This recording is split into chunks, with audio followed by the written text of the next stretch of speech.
the support team that is supporting the committee, persons of interest who have logged into the platform, ladies and gentlemen, allow me to welcome you to the meeting of the Portfolio Committee on Science, Technology and Innovation this morning. Madam Shanaz Isaac, can we get an indication if we are having sufficient members to begin the meeting? Good morning, Chair, and everybody on the platform. Yes, we are sufficiently represented to commence with the meeting, Chair. Okay, thank you. Can we then move straight to apologies? The apologies for today, Chair, is that from the Minister and the Deputy Minister who has clashing responsibilities with this meeting today, Chair. And then one of our newly appointed alternate members put an apology. He won't be able to attend. That is Mr. De Block from the DA. Thanks, Chair. Thank you. Can we note the apologies? Can we invite members to adopt the agenda? Can I invite members for the adoption of the agenda? Honorable Mkhunu. Good morning, Chair, and good morning to the colleagues. I wish to propose the adoption of the agenda as it is. Thank you. Thank you, Honorable Mkhunu. Honorable Nkosi. Good morning, Honorable Chair, Honorable members, and the department. I would like to second the adoption of the agenda, Chair. Thank you. Thank you, honorable members. The agenda is duly adopted. Honorable members, our engagement today focuses on the challenges and the lessons arising from the waste management research, development and innovation roadmap for the period 2015 to 2024. And the transition towards the Circular Economy Strategy for 2024 to 2034. At the core of the circular economy challenges that the traditional model of taking resources, producing goods, consuming them, and ultimately disposing them should be taken into account. Instead of us seeking to reduce waste, reuse resources, recycle materials, and retain their economic value as a long-term good, if possible, we should be working towards developing strategies that would ensure that our waste management does ultimately be reproduced to make goods that will be used again in the economy. So today we are having this presentation before us as we, as the committee, we have taken it upon us to ensure that the roadmap and the circular economy strategy does find expression and it is implemented. We want to measure its capabilities. We want to measure the defined targets and see whether we are still on track in terms of the roadmap. Therefore, the committee is particularly interested in how the funding model for the new strategy and what is expected and what are the outcomes of the employment opportunities, the new technological opportunities that would be commercialized, what are the private-public sector participation, and what are the mechanisms to support, this circular economy. This is what we believe would come out of the presentation in terms of implementing the roadmap, and we are looking forward to engaging robustly with the presentation. I then would want to invite the department the person responsible leading the delegation to give the brief introduction of the team, and thereafter do the presentation. Let me then also just alert you of the time. You are going up until 10:40 in terms of the presentation. DG and your team. Thank you very much, Chairperson. Honorable Chair, good morning to honorable members. We are really grateful for the invitation to come, as you have correctly and aptly articulated the work that you are doing around circular economy, which is one of the two sources of new growth as articulated in the decadal plan. I'm joined by my Deputy Director General, Dr. Mofe, and colleagues who are working with him in the project, as well as the CSIR Group Executive, Dr. Inaidu, who's also supported by his team. So DDG Mope and Dr. Naidu, Honorable Chair, are going to lead the presentation. So without any waste of time, let me ask them to lead the presentation. Thank you very much, Dr. Mope and Dr. Naidu. Please do the presentation. No, thanks very much, DG, and good morning, Chairperson, and the rest of the honorable members and the team from the CSIR. This presentation is going to be to be led by Professor Linda Godfrey. Myself and Kaven will, as and when necessary, make the necessary interventions. But I just wanted to indicate here, honorable Chairperson and members, that the presentation that we're making today is one that shows the aspect of both continuity, evolution, and growth in terms of a strategy that has been started some 16 years ago. And when we started with this through the waste RDI roadmap, the most important point at the time was for us to ensure that waste sector is recognized as an emerging STI investment area. And we needed to build capacity. We needed to ensure that the work that we do through the relevant sciences is able to also inform decision making. And when we move from that particular strategy into the circular economy, it was really the realization that we can no longer just talk about the whole concept of beginning to end or cradle to the grave, but to really understand that the grave is actually not the end, but actually the beginning of another process insofar as whether it is our manufacturing, our agricultural, our mining, and so forth, that everything has got to be done in a manner that we think about what is traditionally considered to be an end in the beginning to make sure that the end actually becomes the starting point of another process. So I'm going to hand over to Professor Godfrey, who will make sure that we utilize this time efficiently. In terms of presenting, we are going to also be able to show what has been achieved to date. Some of the achievements are quite revolutionary in the sense that we are beginning to see indeed that the circular economy has got a critical role to play in our economy, and that we are seeing the impact in society already. So thanks very much, Professor Godfrey. Thank you very much. Good morning, Honourable Chair, Honourable members of the Portfolio Committee, Director General and members of the DSTI, and my colleagues from the CSIR, Dr. Naidu. I'm hoping that everybody can hear me sufficiently, and I'm going to just share my presentation.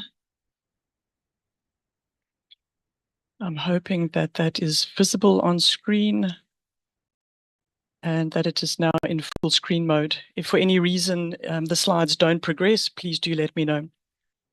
So thank you very much for the opportunity to present to you this morning on two of the Department of Science, Technology and Innovations programs. The first being the Waste RDI Roadmap, and secondly, our new circular economy strategy. So I'm going to provide some context and background with regards to the waste roadmap. Where did it start? How did it progress? Some of the impacts achieved. And then also this logic and the rationale for shifting from a waste focus into a broader circular economy perspective. So first of all, when it comes to the waste roadmap, it was really the foresight of the then Department of Science and Technology that recognized that the waste sector in South Africa was very much an emerging area of STI. We had pockets of capability sitting in some of our universities, but they were quite ad hoc projects, and they recognized an opportunity to essentially consolidate and strategically direct and align our national system of innovation. And so with that, we embarked on this process of establishing the waste roadmap. And it had four main focus areas or priorities or objectives. The first was around strengthening our capability and capacity in South Africa within our NSI around waste management. The second was to support more effective decision making. Thirdly, it was around the faster insertion of context-appropriate technology. And this was really important because we saw a lot of technology being dropped into South Africa and then not being appropriate, not being relevant, obsolete technology. So how do we ensure that we develop context-appropriate technology for South Africa and for the waste sector? And then where appropriate and relevant, can that know-how and technology actually benefit beyond just South Africa into the rest of the continent or beyond?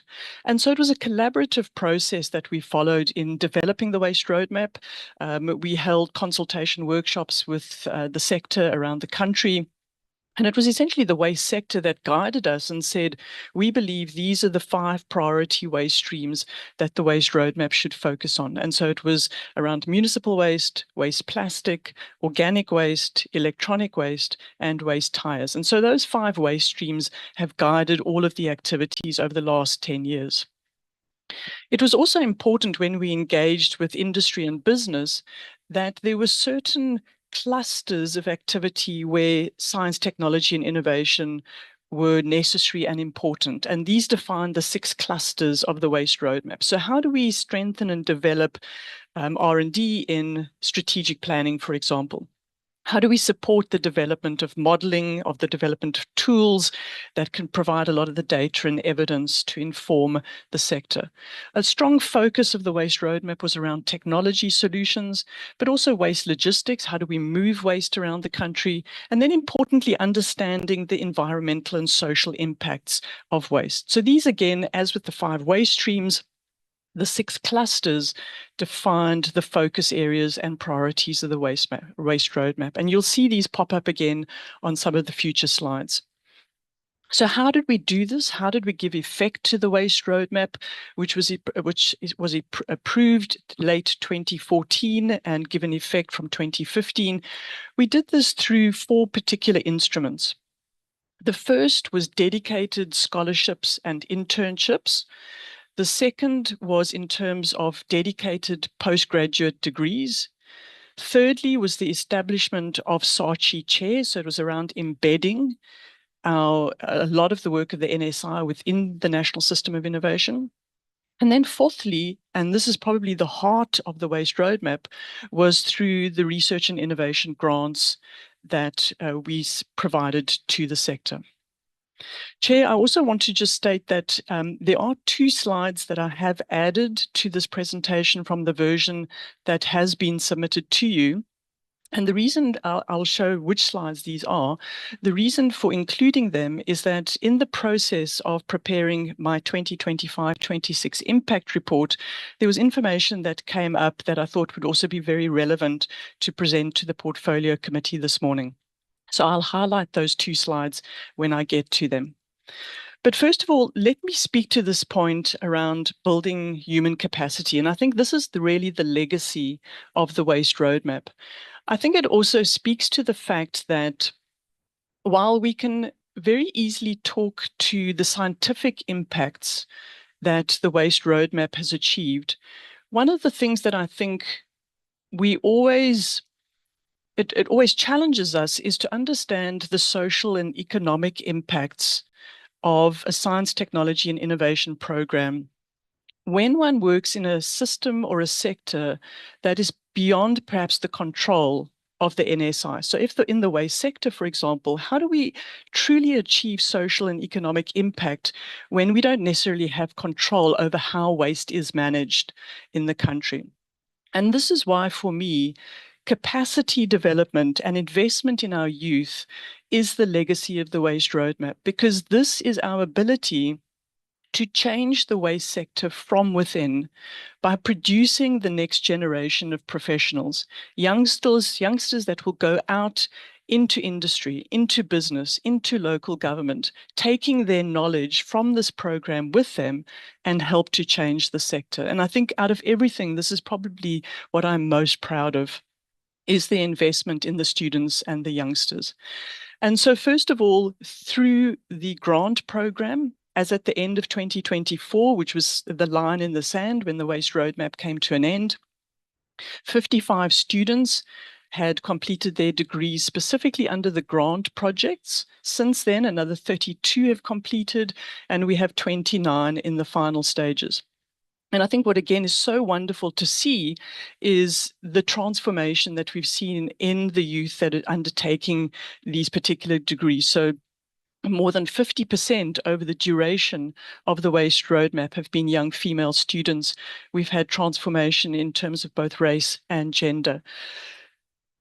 Also, we've had, sadly, and I think it's important to be honest when presenting this, not only just the wins, but also some of the things that we reflect on and how we can improve these going forward, is over the duration of the waste roadmap, we unfortunately had 25 students who withdrew from their degrees. 64% of those are female students.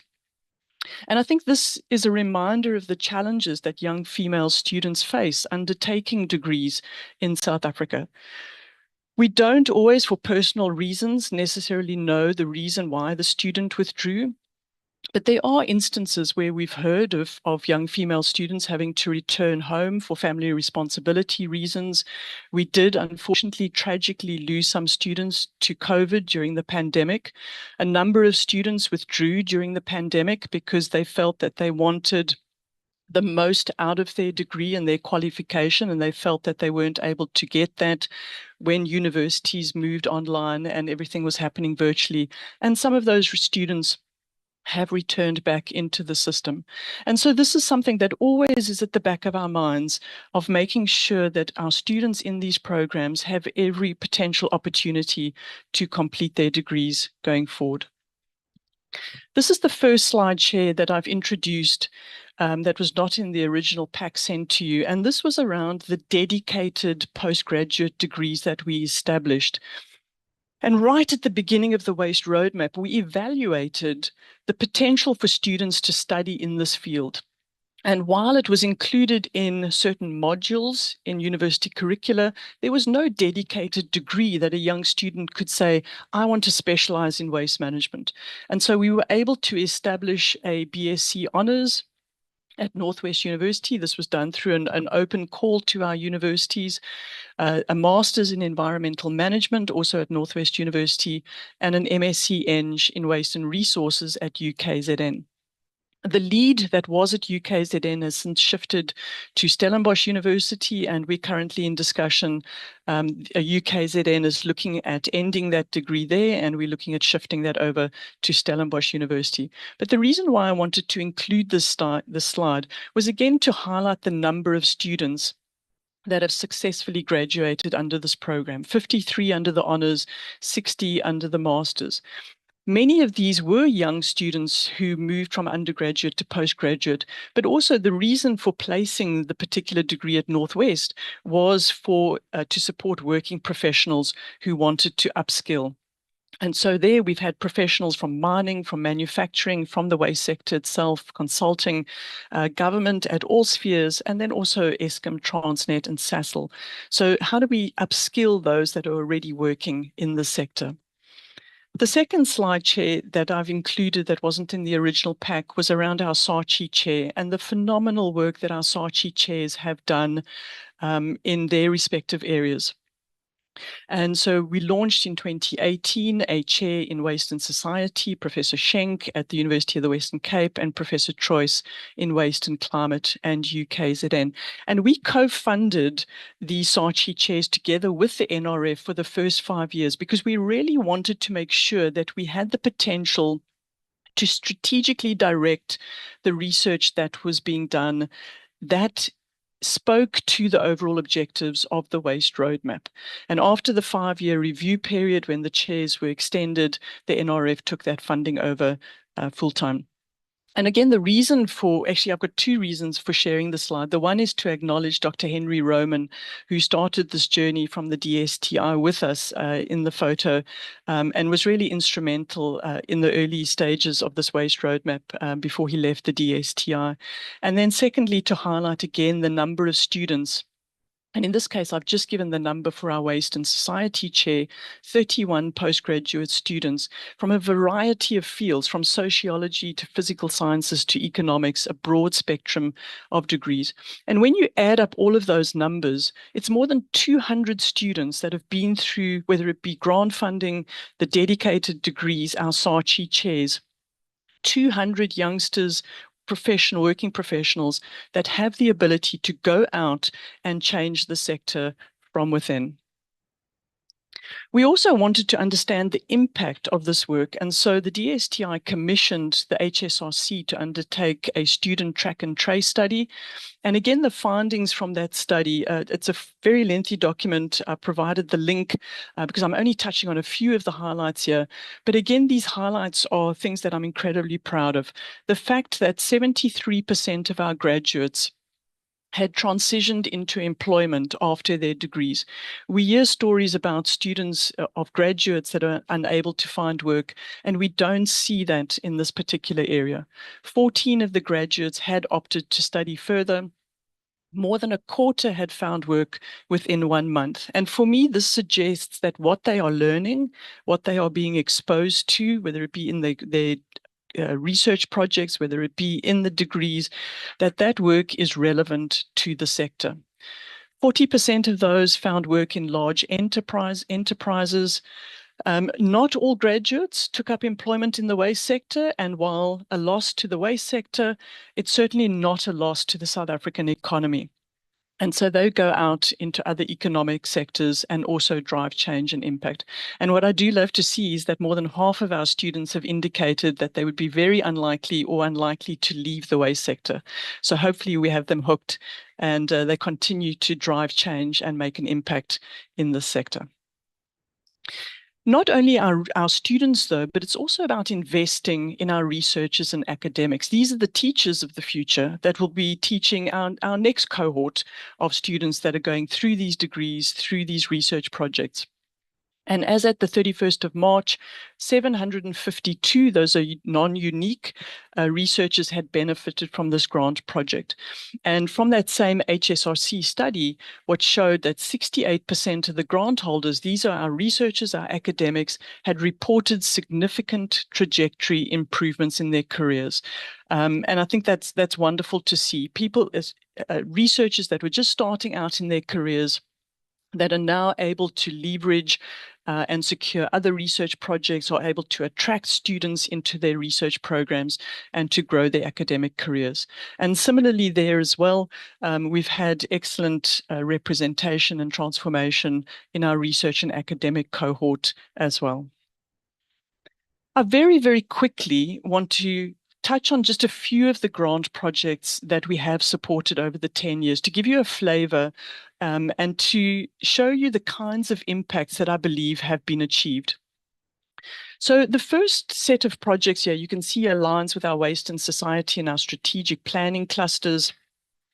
And these projects were undertaken to really understand the waste issues facing South Africa. And the two that I want to touch on here, our very first grant project that we ever funded was around informal waste picker integration, the work of Professor Sampson, who was then at Wits University and has since moved to UJ.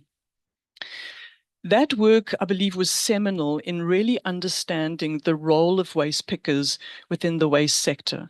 It led to the development of the waste picker integration guidelines. It led to the establishment of a working group that included waste pickers, academia, business, and government that really co-created a lot of the thinking around waste picker integration, that led to the inclusion of the waste picker service fee in our extended producer responsibility legislation, and continues to work with waste pickers to make sure that they are recognized and that they are supported and benefited from the incredibly valuable role that they play of supporting our recycling economy in South Africa.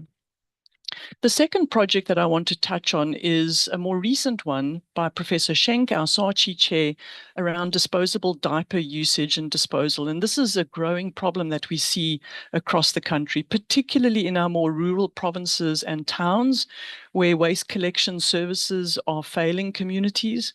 And we see to us, it's considered illegal dumping, but when you have no other solution to deal with your waste, we see the disposal of single-use diapers into rivers, into ditches, into open fields. And so Professor Schenk has done some really groundbreaking research on disposable diapers. They are working with communities to look at alternative models. They are trialing different products to use. Recording in progress. As well as testing different economic models to support the improved management of disposal usage.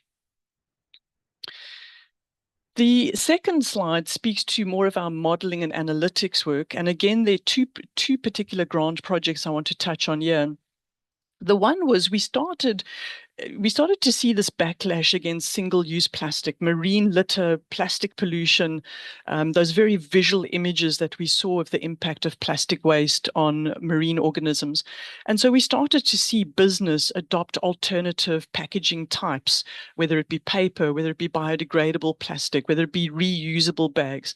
And there was a fear that a lot of this could be greenwashing. And so the question was then asked, what are the most appropriate carrier bags to use in South Africa, particularly as we saw the rest of Africa, for example, adopting bans, legislative bans on many of these products. And so a grant project undertaken by Dr. Russo at the CSIR developed a life cycle analysis to actually look at what is the most appropriate carrier bag. And I think what it supported is that it almost doesn't matter what the material is made of. It really depends on how many times you use the product that has the biggest impact on its life cycle. And so shifting from single-use carrier bags to reusable bags and providing that evidence and guidance to the private sector. The second project to touch on up in the top right was the application of the Pathways marine plastic model. This was essentially stemmed from there was a global study undertaken, the Breaking the Plastic Wave study, that was the first global study to map the leakage of plastic into global oceans, but to also look at solutions to deal with that. And I'm very proud to say that South Africa was the first country in the world to take the global model developed by Oxford University and to customize it at country level, and to provide the first set of evidence with regards to the leakage of plastic into the aquatic, the terrestrial, and the atmospheric environment. And what it highlighted is that while marine plastic pollution is important for South Africa, and we've again seen those images of litter and waste washing up along our coastline, it's actually the terrestrial and the atmospheric impacts that far outweigh the marine plastic pollution, in particular the open burning of waste. And again, this speaks to the issue around the lack of waste collection for certain communities that are forced to burn their waste because they have no other alternative. The cluster around waste and environment also had a strong focus on plastic and marine plastic. There was a seminal South African Journal of Science publication that presented the status quo of everything that we knew around marine plastic pollution, whether it be from a modeling perspective, whether it be the environmental and ecological impacts to human health impacts. And then the very last study, I presented the very first grant we awarded, which was the informal. The very last grant that we actually awarded was the one in the lower right, which was around waste management in South Africa's protected areas within our national parks. And again, this speaks not only to environment, but also the potential impacts that the mismanagement of waste can have on things like tourism and on the economy. As soon as waste becomes very visible, we know that that has detrimental social and economic impacts. And then we get to the technology cluster, which, as I mentioned, is really the heart of the waste roadmap. And I think the logic here was that the majority of our waste in South Africa still is disposed of to landfill, despite policy intentions of moving waste up the hierarchy. And so we asked this question: if we are not able to deal with that issue of landfilling itself, because that is a local government municipal responsibility, can we unlock value in our waste streams that would incentivize business to divert waste away from landfill? That would incentivize business to potentially unlock new business, new economic, new socioeconomic opportunities. And this is the heart of these projects. I'm not going to go through all of these in detail, but what you can see on this slide is that these are very much focused on our agri and agro-processing waste streams. These are on organic waste streams and a variety of different organic waste streams, from forestry biomass, sawdust waste, canola fines, cornstarch, maize stalk, sugarcane, chicken feather waste, starch waste, a variety of different agricultural or agro-processing waste streams.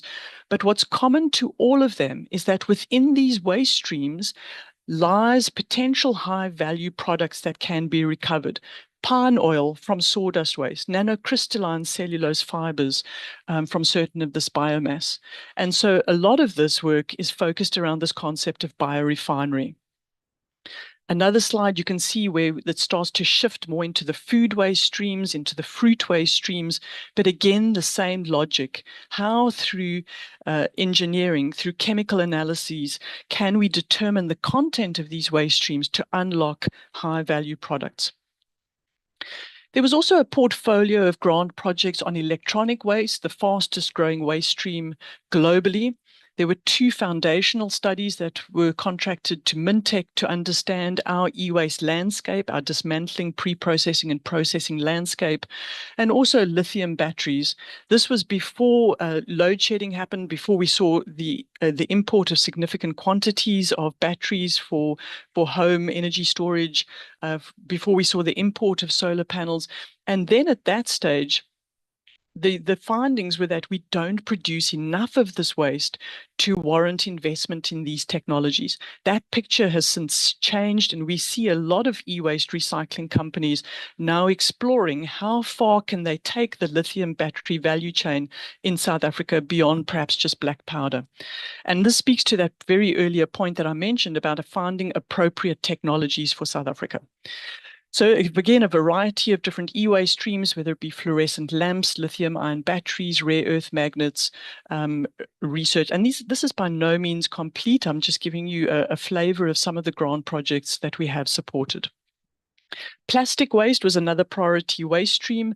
And again, it was looking for solutions where mechanical recycling possibly wasn't an option. So the first project I want to highlight there, where waste plastic was trialed in road construction, those were plastic, that was plastic waste that couldn't be mechanically recycled, polyolefins that did not have recycling potential. And so by trialing both the wet and dry method, we actually laid a test section, 2 test sections, one trialing the wet, one trialing the dry method, which actually showed that under the correct conditions, and those standards are in the process of being finalized, that through the application, according to those standards, these roads actually outperform the traditional roads. So roads containing waste plastic actually outperformed in terms of durability than traditional road surfaces. And we're starting to see some countries actually build into legislation that a certain percentage of waste plastic, I think India, if I speak correctly, has introduced that, where waste plastic needs needs to be built into road construction. But again, to be done very responsibly, that we don't generate microplastics that might actually leach into the environment. So a number of projects that we've done around plastic, including this transition to bio-based, biodegradable plastic. Where does it make sense to use that potential application? And I'll touch on that again a little later. So those were our grant projects, which was really the heart of the waste roadmap. When it comes to our trends in the STI investment, the original funding ask in the roadmap was 3.9 billion. Over the course of the 10 years, we were able to secure 125 million. All of that funding came from the DSTI, and we can have some discussion around that later. We funded 71 grant projects. 59 of those were directly under the roadmap, 12 under this transition period from the waste roadmap to the circular economy strategy. But the review that the DSTI did of the waste roadmap highlighted the catalytic nature of this investment. And I think the DDG mentioned in his opening remarks the transformation of the sector, how we've seen it mature and grow over the space of the 10 years. And I believe that comes out in this particular issue. When we started off, we had those ad hoc, fragmented research projects with a clear start, a clear end. And over the course of the 10 years, we've seen these researchers develop portfolios of research where our contribution was either co-contribution, an in-kind contribution, or it was catalytic in unlocking further downstream funding beyond the DSTI's investment. And conservatively, the information that we have is that it's almost a one-to-one matching ratio between the DSTI's investment and other investment, whether that be other public sector investment, whether it be business, industry, local and international. So it's really important. And again, I think one of the things that I'm incredibly proud of is this catalytic nature that our NSI, our universities and researchers have responded to this strategic direction provided by the DSTI. They have responded to that and have grown these research portfolios and programs that is now unlocking new funding. So to reflect back on the waste roadmap, I do believe we've achieved these 4 high-level impacts. The first is unlocking technology opportunities. The importance of evidencing decision-making, having that reliable scientific evidence to inform business decisions, government decisions, to preempt the policy needs. So that the study that was done on marine plastic pollution preempted some of the thinking around, for example, will extended producer responsibility be sufficient to curb the leakage of plastic into the environment, or are there additional policy measures that are required? And then very importantly, and this is probably one of the latter findings of the waste roadmap, which led into some of the new instruments in the circular economy thinking, is how do we support business to de-risk and to scale? And I think this speaks to possibly one of the frustrations that I've had over the course of the waste roadmap is that many of our universities, their KPIs are how many students can we graduate? What are the publications that we are putting out? And those are incredibly important KPIs. But how do we bring our universities closer to the private sector to be more relevant to business, to be more relevant to industry? And I'll touch on this again a little bit later. During the course of the implementation of this waste roadmap over the last decade, we've seen the world change. And we've seen the shift in paradigm from this very linear understanding of waste management that we extract, we consume and we dispose, to this reality of we live on a planet of finite resources, and how are we utilizing those resources? And so we saw, while the circular economy is by no means a new concept, we saw a much greater emphasis on the circular economy emerge over the last 10 years. And so in South Africa as well, we started asking ourselves this question: is the circular economy relevant to South Africa, and what does it mean for us? And so I always like to start with this slide around the circular economy to make sure that there's a common understanding of what we mean by the circular economy. That the circular economy is not only about waste management, and it's certainly not a synonym for recycling. The circular economy, and this is what I do love about the DSTI's white paper and decadal plan, is that they have adopted a broad understanding and a broad definition of the circular economy, that it is about sustainable resource management. And I go so far as to say it's actually about national resource security in support of socio-economic development. Do we understand the resources that we have as a country? Water, energy, materials, land. Do we understand those resources? And do we understand their potential for use and impact on our country's development? So it's about rethinking our relationship with the resources that we use.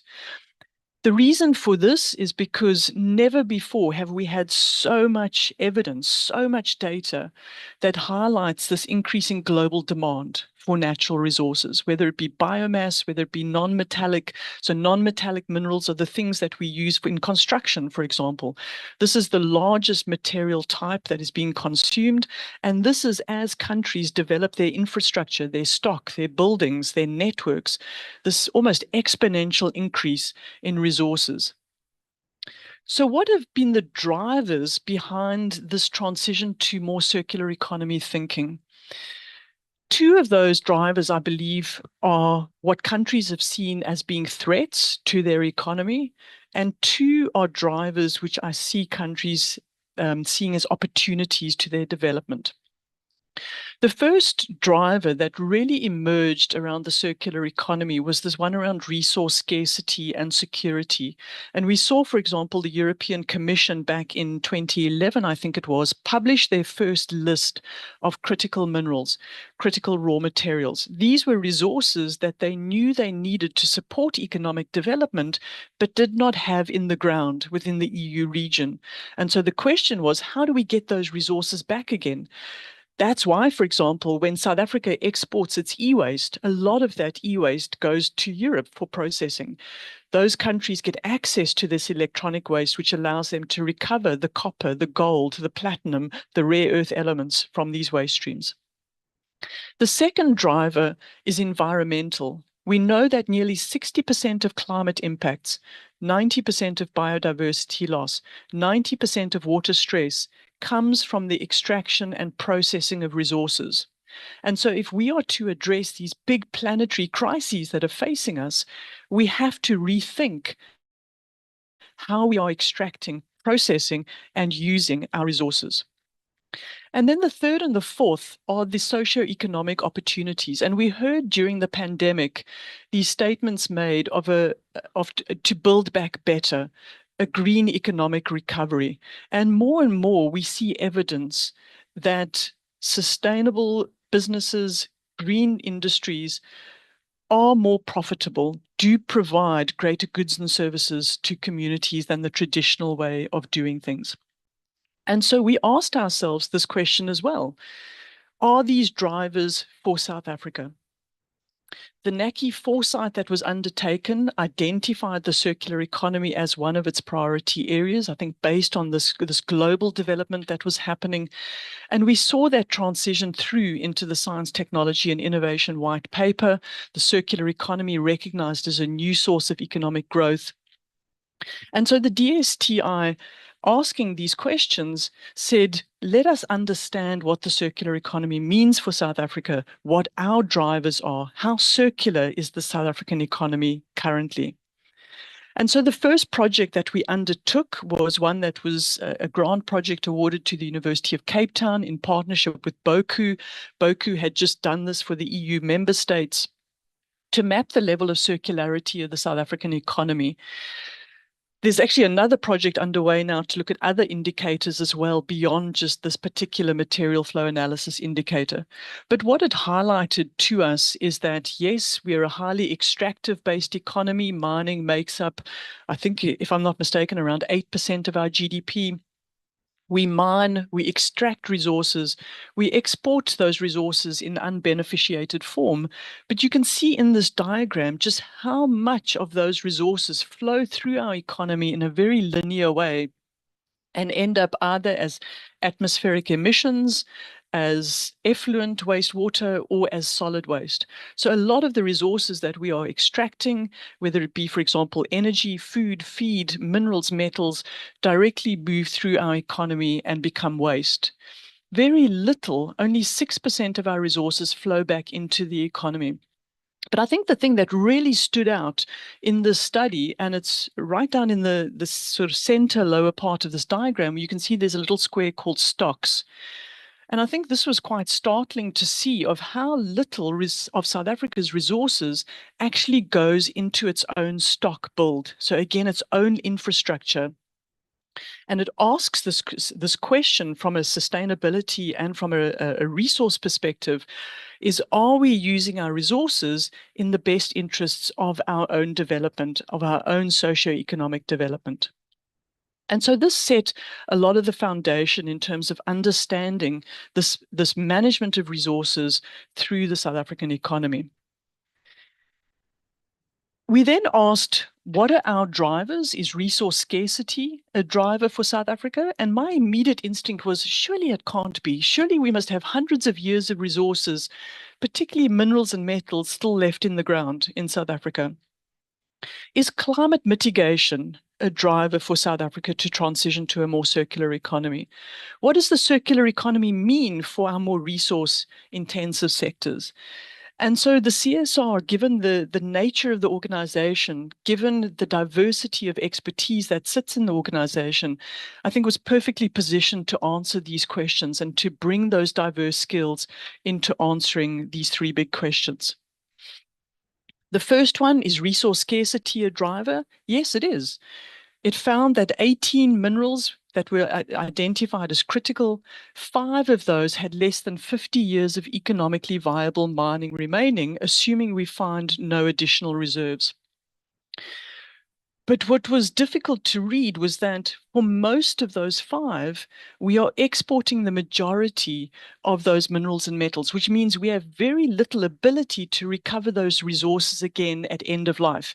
If you take, for example, we mine platinum, it goes somewhere in the world to build a catalytic converter that goes into a vehicle. At the end of life of that vehicle, we have no ability to recover our platinum back from end of life. And so how do we drive circularity when we're exporting these resources into the global economy? And so that starts to raise questions like, why do we sell our minerals and metals? There's a global discussion happening right now around metals leasing. Can we get our platinum back again at the end of life of that vehicle? But also we know that, and we're seeing this right now, the issues around critical minerals, the race is on for access to these resources as countries transition to renewable energy technologies, as countries look at things like data sovereignty, at security. There is a demand for these critical minerals. And yes, that does provide opportunity for South Africa's mining economy to provide these resources again into the global economy.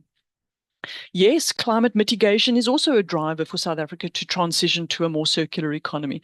Implementing a few model scenarios within our energy, mobility, and agriculture sector shows that transitioning to a more circular economy provides almost a climate stabilization wedge in terms of plateauing our emissions. So yes, climate mitigation is also a driver.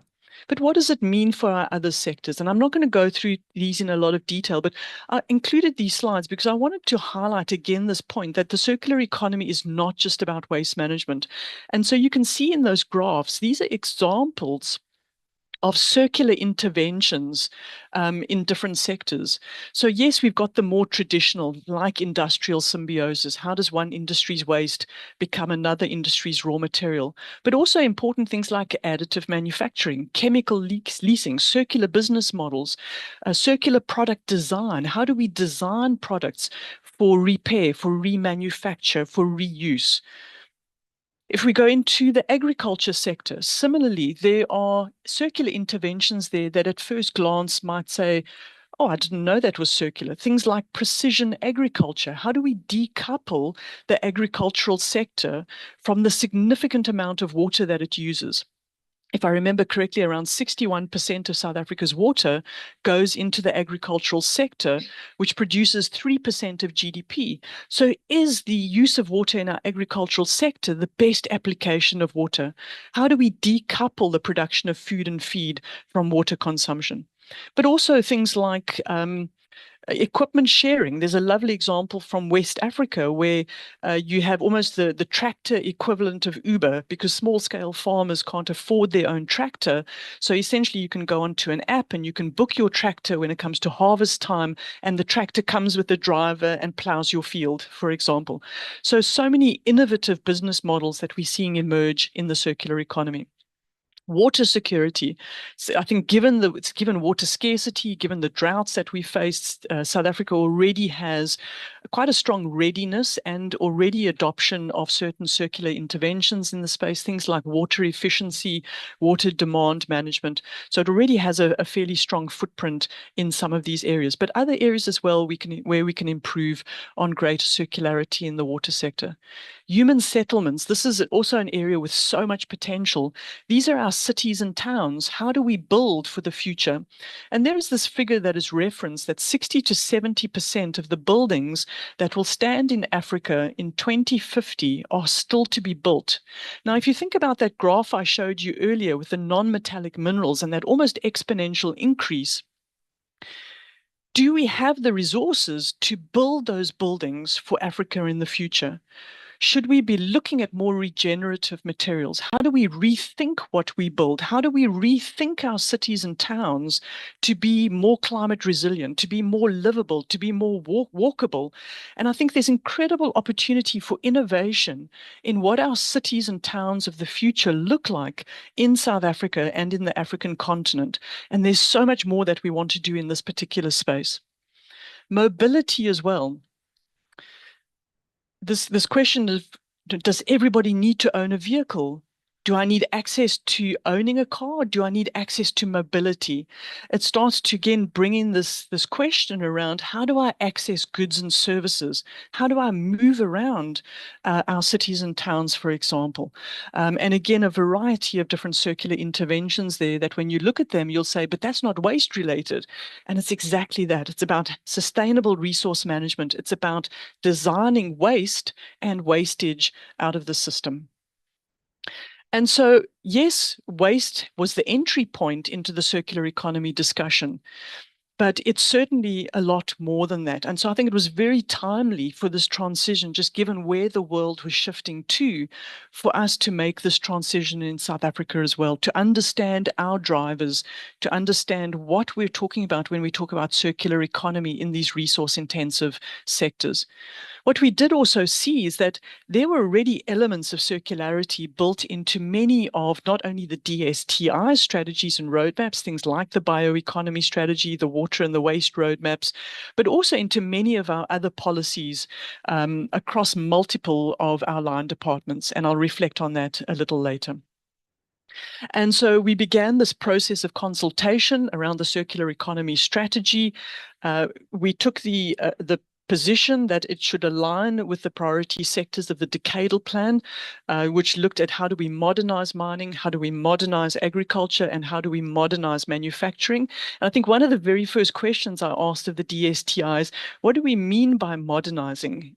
Is it mechanizing agriculture, for example, which goes against some of that thinking around sustainable agriculture, regenerative agriculture? And it was comforting to hear that these points around regenerative, around rethinking how we produce farm and food and feed, was at the heart of this concept of modernizing.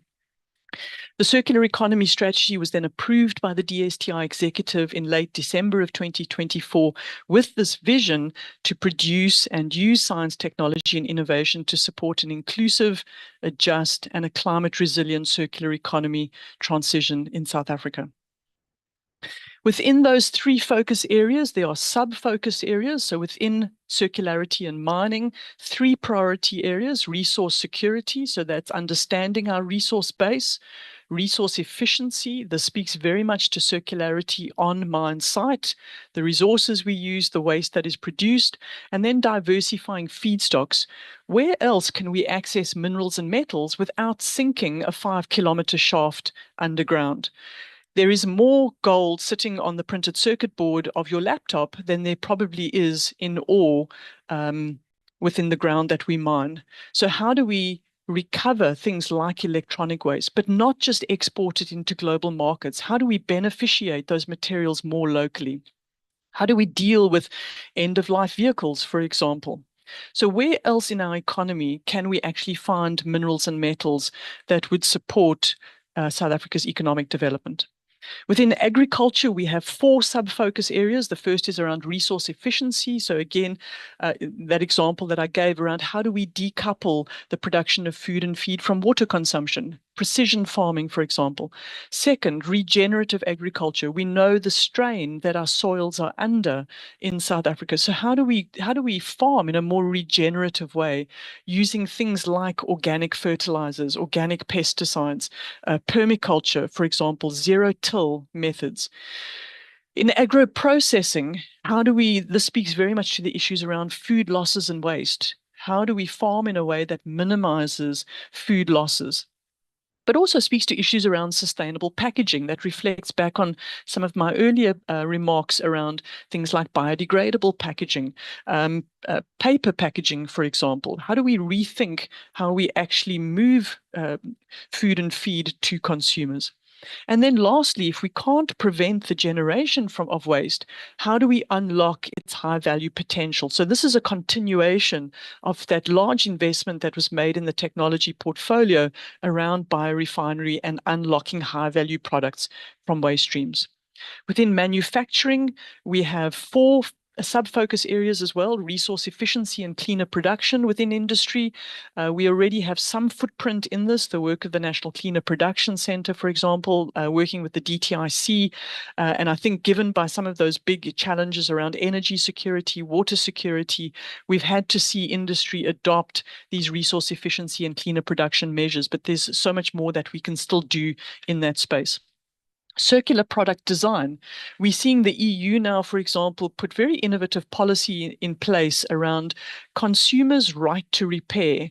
I know I've had cell phones where the screen is broken and it's near impossible to actually replace and to fix the screen of that cell phone. And so how do we actually work with manufacturers to design products that can be repaired, that extend the life of the product for consumers?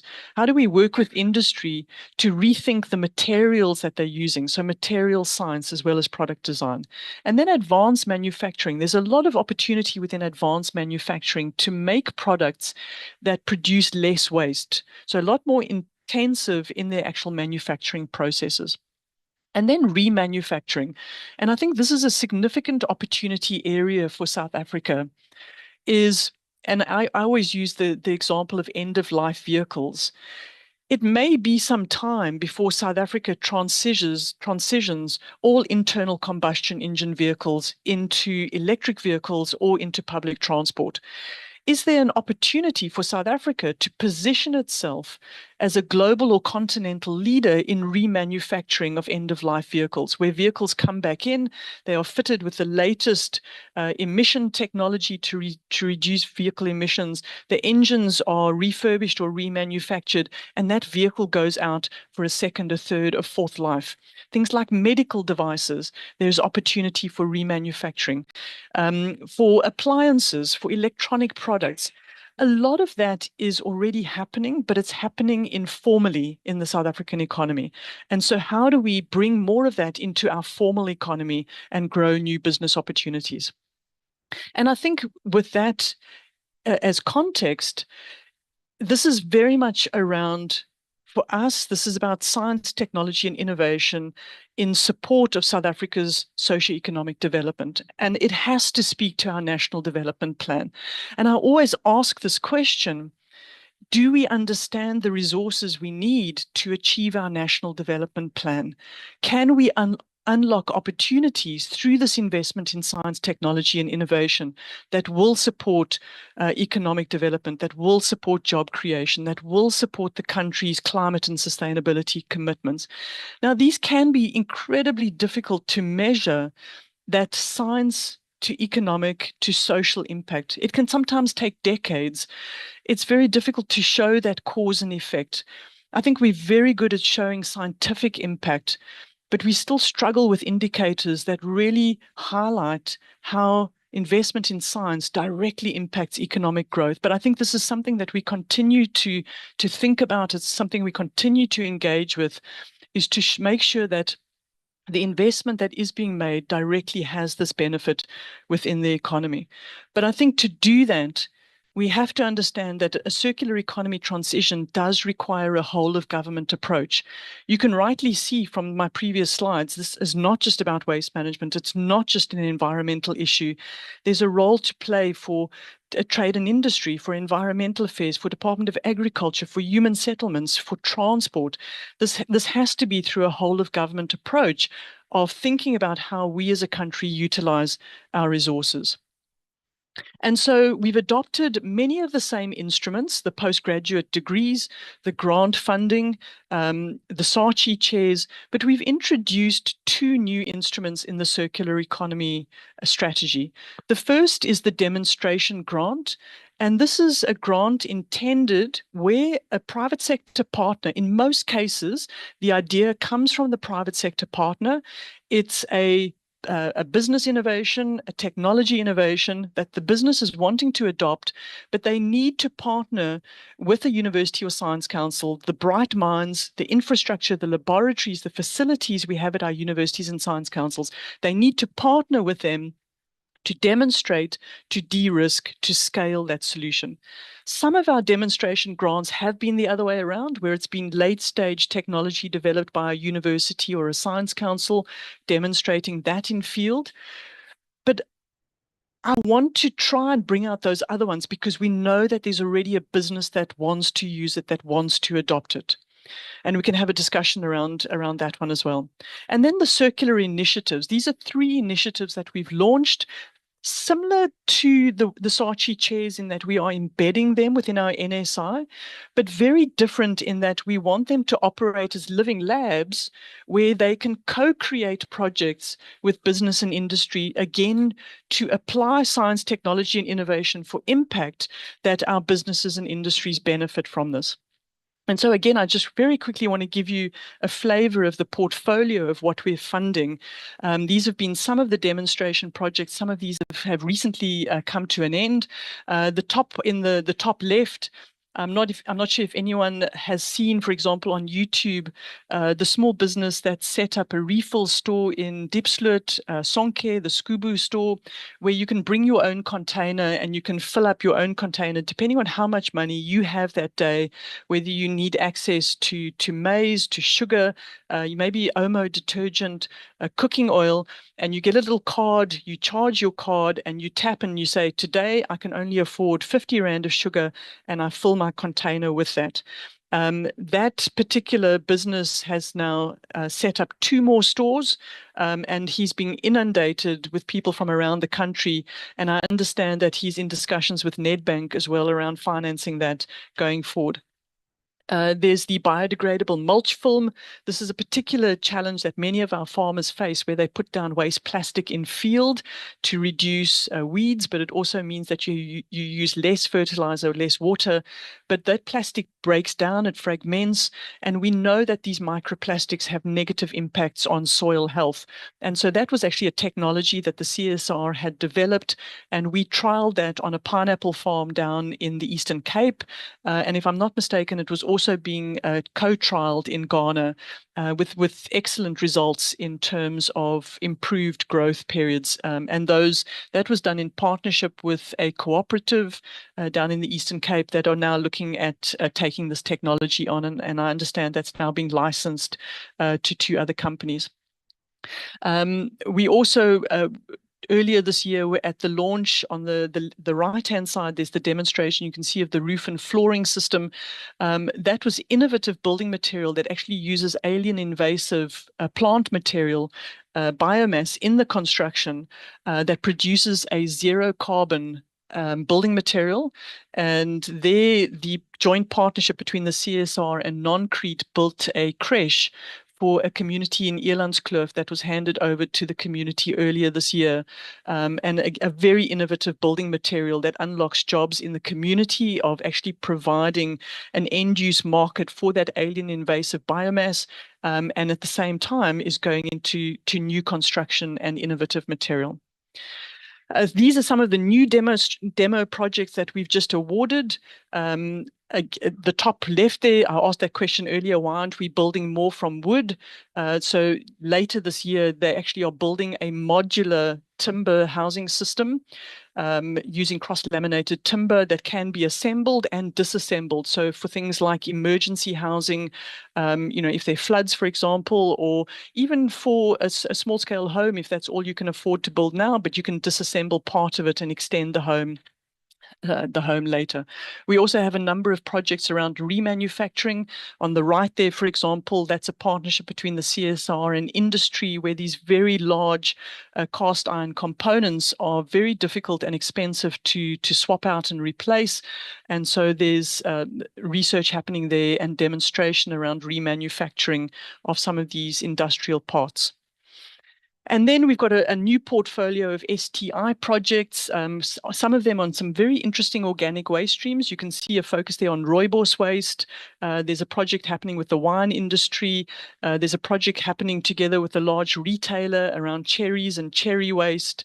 We have another one on hemp and cannabis waste, but also looking again at things like recovery of metals from tailings, recovery of metals from lithium-ion batteries. And then finally, the circular economy initiatives. And Chair, I realize I've got 5 minutes. I'm nearly at the end. These are the 3 initiatives that we've established. The South African Circular Minerals and Metals Initiative, hosted at the Centre for Sustainable Mining at Northwest University. The South African Circular Agriculture Initiative, hosted at the Green Futures Hub at the University of the Free State. The South African Circular Manufacturing Initiative is currently hosted for phase 1 at NCPC, and phase 2, we've recently made that award to the University of Pretoria that will take that forward under their manufacturing unit. And as I mentioned, these circular initiatives are embedded within our NSI. They will operate as hub and spokes. I mentioned that they are living labs, so we want to co-create projects between the NSI, industry, and business. And for us, this is really about how we utilize the excellence that sits in our universities and science councils to be very relevant to the private sector through these living lab models. All 3 of them are currently busy with fleshing out sub-strategies that will guide the next 10 years of investment in these areas. They've got those, for each of them, they've got the 3, 4, and 4 high-level areas, but they're now fleshing that out into sub-focus areas. And then we have a number of enabling measures that I think also just important to touch on. I've spoken about the fact that this requires a whole-of-government approach. We've spoken about, the living lab, collaboration with the private sector. Collaboration is really fundamental to the success of this and through the instruments that we use. Financing, not only just the investment, the catalytic investment of the DSTI, but recognizing the potential to bring the other line departments on board, but to bring other players into this as well. And certainly through our initiatives, I think we've got significant opportunity to unlock potential co-funding there, hopefully from the private sector. A skilled workforce, you can see just the diversity of initiatives, when we expand this beyond just waste management, is that this will require a skilled workforce. And I think coming back to my original point around the legacy of the waste roadmap, there is still so much work to be done on building those skills of the future in so many diverse sectors. And I think that is a task unto its own. The importance of evidence in doing this, and again, the importance of the scientific evidence, and then business. I always say that, it's going to be the private sector that drives our transition to a more circular economy. And because of that, it has to make business sense to them to do that. So how do we help business and industry to de-risk? How do we provide capacity through the students that we are educating going forward? And through these kinds of grant projects, how do we help to demonstrate to them that these do make business sense? So my concluding thoughts, Chair, I think reflecting on the waste roadmap to really just acknowledge and thank the vision of the DSTI 16 years ago of recognizing the waste sector as really being an emerging sector that stood to benefit from research. I think the catalytic investment they have made has been instrumental in building capability, in developing new technologies, in looking at localization of technologies, and very importantly, given the fact that half of the grants we funded aren't technology-based, but are more around strategic planning, policy support, of providing this evidence base to decision makers and to policymakers, to reiterate again this highly catalytic nature of this investment. And I think that provided us with a very good foundation of what worked, but also what didn't work and what we needed to change going into the circular economy strategy. And so I think my takeaway from this is that when we talk about the circular economy, we're talking about disrupting a very linear system. We're talking about a need for innovation and system change. And that means that there's a very strong role to play for our national system of innovation. There's a strong role to play for our universities and our science councils to help evidence that transition, to help to de-risk and to scale those circular interventions, but also importantly to develop new innovative solutions. And those may not necessarily be technologies, they could be new businesses. Professor, I think let's pause there because we have been given until 20 to 11. Thank you. Yes, that was my last slide, so I am done. Thank you. Honorable Chairperson, thank you very much. Let me hand back to you. Thank you, DG and the team for this elaborative presentation. I would now take this opportunity to invite members of parliament to pose their questions, their comments, and for clarities. The 3 minutes rule will apply, honorable members. Can I note hands? I see.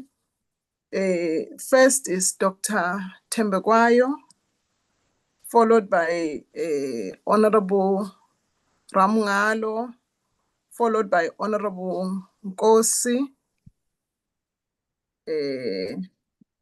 followed by Honorable Mjadu, followed by Honorable Mo Khaeji, and then the 6th is Honorable Sapo. 7th is Honorable Mpuno. In that order, honorable members, can Dr. Tembekwayo, you'd be the first. Thank you, Chairperson, and greetings. And thanks for the presentation. The following are my questions. How successfully have informal waste pickers being integrated into formal municipal collection, recycling value chains, and producer responsibility organization payment models? What total volume of direct and indirect green jobs was created across the waste to value sector between 2015 and 2024 compared to national projection? How effective were grant interventions such as the Recycling Enterprise Support Program in scaling township and rural recycling SMMEs into sustainable operation? Thank you. Thank you, honorable member. Honorable Ramungalo. Thank you, Chair. Greetings to all the colleagues. I'll also just jump straight into it. I've got a few comments and questions. Your volume is very low. Can you hear me now? Pick up your volume or closer to your speaker.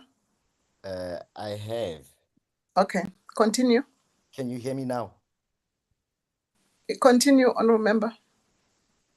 No, I was saying I see that in the report that the Waste RDI roadmap received 125 million over 10 years against the required 3.9 billion, which clearly shows that it was just 3.2% of what was hoped for. Given that the new circular economy STI strategy covers far broader economic sectors like mining, agriculture, and manufacturing, what is the realistic 10-year budget required, and is there a plan to fund this expansion? Because I think my fear, Chair, is really the over-reliance on catalytic grant seed money. On track and trace, I'm very happy that there is a strong graduate employment there, but my main concern is with the 64% of female students who the report says they withdrew from their postgraduate degree. Did you maybe seek to understand if there were any reasons, like perhaps structural barriers or financial issues they encountered which led to their withdrawals? Also, have you perhaps looked into formulating retention strategies to prevent loss? Have you looked into establishing maybe some kind of targeted mentorship and financial support? Chair, for someone like me who comes from a municipality that is infamous for, pool-sized potholes, which is Mfuleni, by the way. In the report, I'm impressed to see, demonstration projects such as, plastic waste, asphalt for pothole repairs, and low-cost building blocks from construction waste. I would like to know how many of these technologies have been formally adopted or purchased by South African municipalities or provincial roads departments, and what barriers exist in government procurement that prevent these CSIR innovations from reaching commercial scale. Transitioning, Chair, to a circular economy cannot only be like a high-tech corporate exercise. How are the new sector initiatives structured to ensure that waste pickers, informal repairers, and rural agricultural cooperatives in marginalized areas actively participate in and benefit from these living labs? How do you plan to establish localized technology transfer to rather position living labs in townships? What is the strategy there to involve rural and township SMMEs to drive local industrialization and informal sector integration? Chair, I'm very happy with the report. Our mineral resources are essential to the central global energy transition, and sustaining this economic engine requires moving away from the traditional extraction heavy linear model towards sustainable resource management, which is deeply rooted in the circular economy. I have just learned through this presentation, and I am excited that this conversation is becoming a thing, for lack of a better way of putting it. I think, South Africa has the opportunity to shift its narrative from finite extraction to infinite resource generation, positioning the country not just as a supplier of raw minerals, but as a leader in sustainable low carbon industrial solutions. And, after today, I'm convinced that, STI should be the engine we use as, the operation bridge that converts, the circular economy principles into scalable industrial practices. And Chair, we should without doubt support these efforts. And lastly, but in terms of formalizing cross-departmental execution frameworks, have you maybe looked into establishing a formal interministerial committee? I don't know if it was mentioned in the presentation, or joint delivery framework with the Department of Trade and Industry and the Department of Forestry and Fisheries, and obviously the environment, to align market demand and regulatory standards with CSIR developed technologies. Thank you, Chair. Thank you, Honorable Nkosi.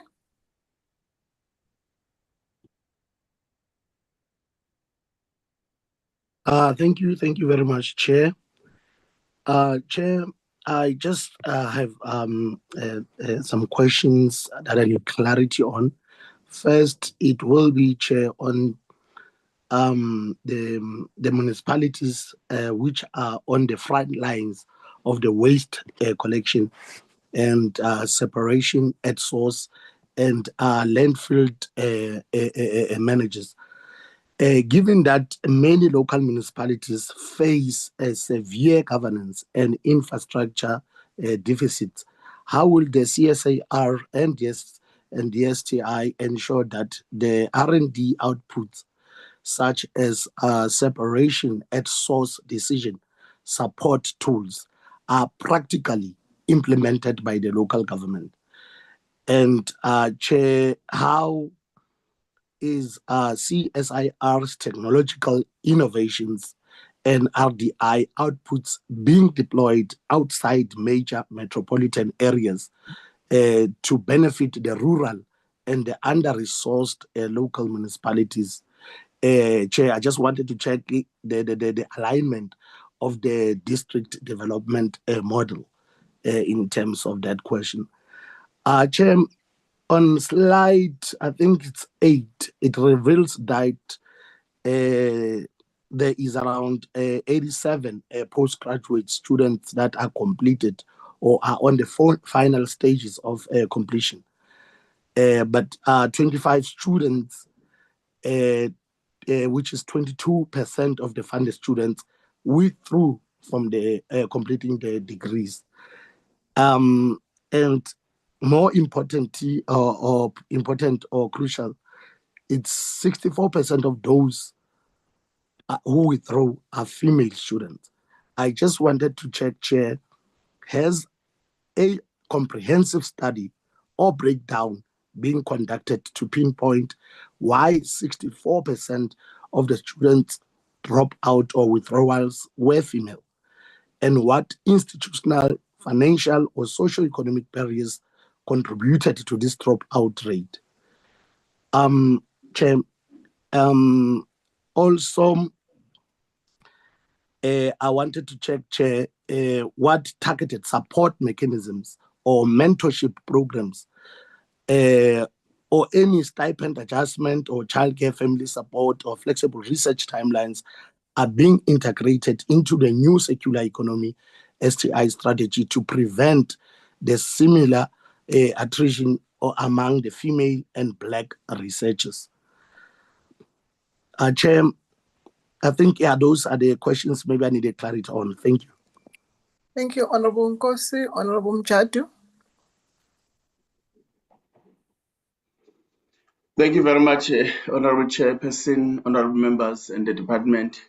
I'm lately covered by my colleague, Dr. Dumi. My question was on slide 19. I just want to know, Chairperson, given that the department itself identified the waste sector as requiring strategic STI investment to strengthen capability, improve decision-making, and accelerate technology deployment, what is the reason for decision to only provide only 3.2% of required funding over a 10-year period? What target were consequently not achieved because of this funding shortfall? And what accountability measures have been taken against those responsible for failing to adequately resource the program? And lastly, Chairperson, it's on slide 10.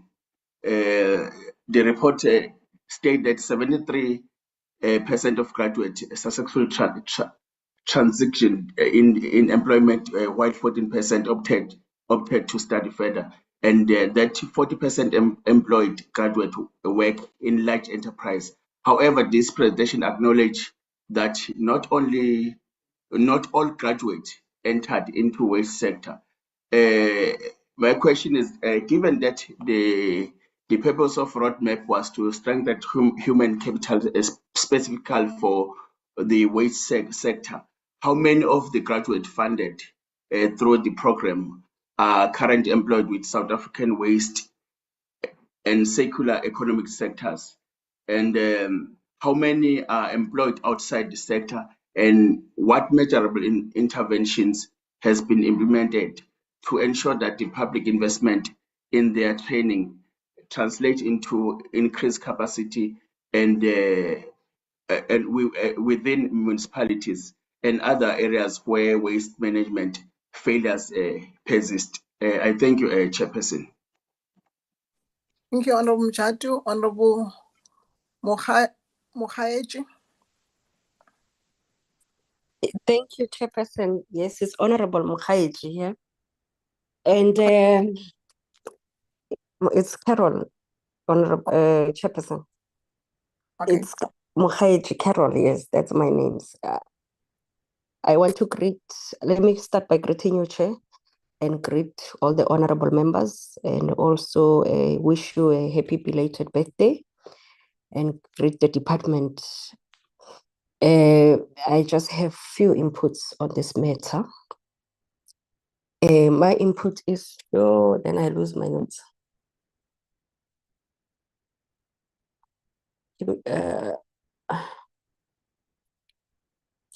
Okay, my input is it's around the township economic empowerment of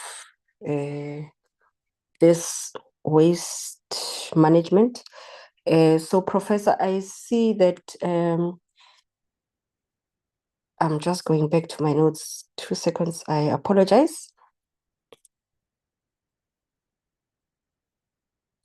Okay, my question regarding the township entrepreneurs is that township entrepreneurs must become owners and not only beneficiaries. So I'm covered with the one of the funding. I didn't get a feeling that the government really believes in this excellent initiative, because to just give it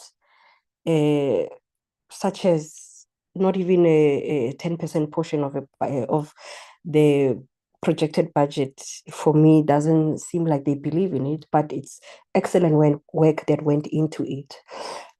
So my question is, who owns the value chain?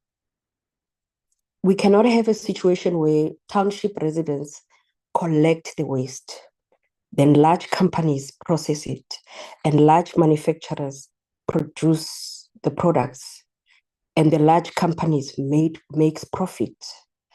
That is not going to change the pattern of economy in South Africa. I think we have to approach it where we deliberately build township circular economic industries. Government should identify waste streams and deliberately allocate portions of those value chains to township SMMEs, to cooperatives, and to Black-owned enterprises. And we have waste pickers who shouldn't remain at the bottom of this value chain. We cannot simply be giving waste pickers. We mustn't give them a better condition to continue collecting the waste. We should be making them collectors, aggregators, processors, manufacturers, and owners. If waste pickers collect plastics today, why can they not be the owners of this small processing facility producing products from this recycled plastic? This is where I think science and technology should contribute into transforming the local economies, the face of the township, and ultimately putting the economy into the hands of South Africans. So, Professor, in closing, I say you've spent almost 10 to 15 years on funding research into waste. In funding research into waste, you have not shown me the research. You have shown me the research, the projects, the graduates, the technology. But where are the factories? Where are the township businesses? Where are the Black industrialists? Where are the SMMEs?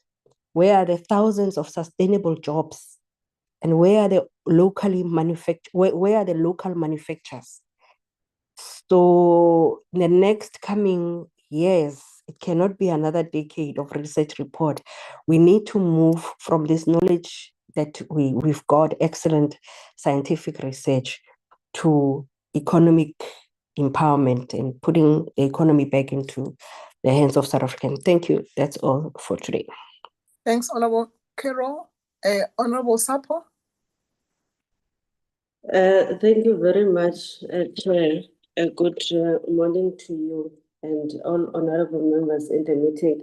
I am partially covered, Chair. I just got two things actually that I want to ask. One, to check that out of the 71 grant projects that were reported, how many of those were adopted by municipalities? And secondly, Chair, as on the private partnership, I just want to check that out of those 71, how many of them attracted the private co-investments, and how many private partnership were established? The second last thing, Chair, is on the role of the TVET sector. I just want to check what will then become their role, or what has been their role, and if they were integrated at some stage, how were they integrated, and if not, how are they going to be integrated? I am raising this, Chair, because at some point, I think it was at the beginning of the presentation, out of the two universities that there was an intention, or the participation of Northwest and UKZ, and now moving to Stellenbosch. And that has been very quiet on how then do we capacitate the TVET colleges to ensure that the skills that we're complaining about, at least that sector as a hub for skills development has been capacitated. I want to check how is their role and what is the plan for them then to be integrated. The last thing is on the proposed governance arrangement. I want to check out of the structures that have been proposed, how many have been established and how many of those are operational as things stand. Thank you very much. Thanks, Honorable Sapo. Honorable Mkhunu. Thank you very much, Chair, and I wish to join members in appreciating the report, the presentation. Chair, and say happy belated birthday, Honorable Chairperson. My first question is on the budget allocation and funding gaps. My question on that one, when you look at that 125 million over 10 years against an originally 3.9 billion. How did the DSTI or the CSIR manage the massive funding deficit? And what are the specific high priority projects that had to be compromised or abandoned as a result? And on the current strategy on finance, the annual performance plan, although it does not specify the financial envelope, what is the total projected cost of implementing the strategy for 2024-2034, and what funding has been secured thus far? And what are what portions are expected to be co-funded by the private sector, and what are the innovations that are coming up in order to mitigate that funding problem? My colleagues have covered me partly on the 71 grant projects, but I want to check the number of those that have been successfully commercialized and their technologies, and what are they identified, what are currently identified as primarily bottlenecks, maybe the regulatory hurdles, lack of green finances, or market takeoff when it comes to those projects. And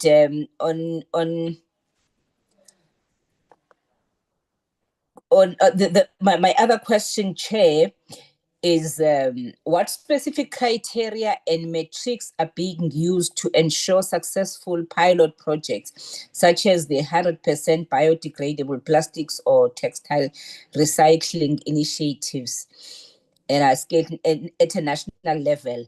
I'm asking this because I know that in my previous portfolio committee of DFFE, this was a challenge, and how do they respond to that? On intergovernmental coordination or this cross-departmental a relation. Honorable Ramgalo did touch on it, but I just wanted to check if this the strategy of this Circular Economy Intergovernmental Committee, if it's in place, what are the binding mechanisms that are in place to ensure that there is active participation and the budget alignment and accountability across the departments, and including, I so wish that we include the Treasury on this one, so that we can achieve whatever that we envisage as the department. And on Honorable Sapo did cover me on local government, and how do you work? Just want to say I'm also interested in the answer to that question. On the attraction of in particular female students, I also have an interest on that one, and also the support, what targeted support mechanism are embedded in the Circular Economy Strategy to support female researchers in particular and retain postgraduate students in the sector. The strategy that needs to be implemented, if it can be outlined further. I'll leave the TVET one because it's now covered. On protecting livelihoods of the informal waste pickers, since they are there and in majority, this question goes together with the issue of the township economy and the rural economy, so that we can integrate these.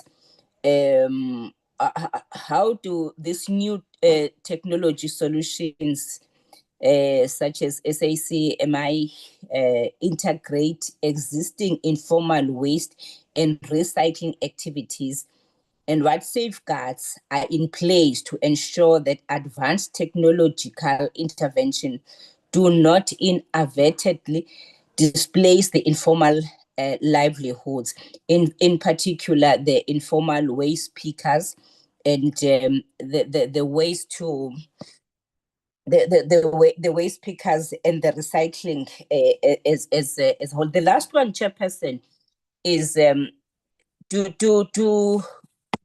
do we have a research that talks to assisting waste pickers to be able to sort, I don't know how they call it, but the sorting of the waste from at the home level, so that it can be sorted out, so that municipalities can be assisted to do that, so that they provide bags for plastics, bags for tins, I mean different, so that you can be able to sort the waste from the source. Thank you. I'm sure you will understand my question. Thank you so much, Chair. Thank you, Honorable Mkhondo. Well, let me just also ride on the back of one question that was asked by yourself, Honorable Mkhondo, on the 3.9 billion envisaged budget for the roadmap vis-a-vis the 125 million that was allocated or that was mobilized. I also want to understand, in terms of the roadmap, what were the outcomes that were compromised based on the fact that you were not able to mobilize the enough resources for the full implementation of the strategy. And then, given that the severe underfunding of the roadmap, what assurance can DSTI give us as Parliament that the Circular Economy Strategy 2024 to 2034 will be adequately funded and will not become another just another ambitious 10-year strategy without sufficient resources for implementation of scale. Because it's one thing to have the strategy, but if we are not able to mobilize adequate resources, it will be just one project that will be ongoing without having a full implementation. On the 17, out of the 71 projects that are funded under the roadmap, how many have progressed beyond the research into demonstration, into commercialization, or into full-scale implementation? And how many are still operational or producing measurable benefits today, if we are able to quantify for the committee? I'll leave it for DG and the team to give us responses. No, thank you, Honorable Chairperson. Can I ask DDG Mofe and Dr. Naidu, please, colleagues and the professor? No, thanks very much, DG. Just very briefly, just going to highlight some of the challenges that have been highlighted, I think, by honorable members, which I think in most instances, they are quite of the part of the challenge every time we come to present, in the sense that the issue of underfunding is really something that is quite a big issue. What we have done, of course, in developing the strategy is to really look into what is it that the country require in the area of science and technology in a particular area, and on the basis of that, develop strategy, of course, which we then cost. But ultimately, our resources in all of the strategies that we've developed have never been matching the reality on the ground, and hence doing what we have to do with what we had. So in terms of the impact, and I think many members wanted to know what impact has this underfunding meant. It has simply meant that the scale with which we could have done things hasn't been realized. For example, we've been talking about numbers of researchers, numbers of programs, and even the global reach of some of these projects. It has been limited and aligned with the available budget. The bigger approach that we're looking at in the circular economy, of course, is to look at circularization with what we have presented today being the STI part of it. And hence, we now have to look at what is it that the Department of Agriculture, Environment, Human Settlements, and so forth can actually contribute. And that, of course, has a high level coordination at the interministerial committee that looks at the overall implementation of our white paper and the decadal plan, and the last meeting was just held a few weeks back, and this is where all the aspects of the decadal plan, progress, implementation, the roles of other government departments are also raised, and while things are progressing slowly, there is a realization that a number of government departments, not only the circular economy, but on other aspects, they need to come in. The last point I want to make before handing over to Kaven and the professor is the fact around projects that have really gone through. We've got example of projects that have moved from demonstrations to some kind of real life implementation, and they are expanding. Professor Godfrey mentioned the project that is happening in Pedi in the Eastern Cape, where the biodegradable mulch are being used in the pineapple program in farming, and this has actually grown into outside of the borders, as the implementation is also happening in countries like Ghana. And here we are seeing signs of the uptake. And that uptake is something that has to be natural within the private sector for it indeed to be sustainable. Because in the private sector, whichever way, whether it is a small enterprises, they must see value and then utilize it. And we're seeing that.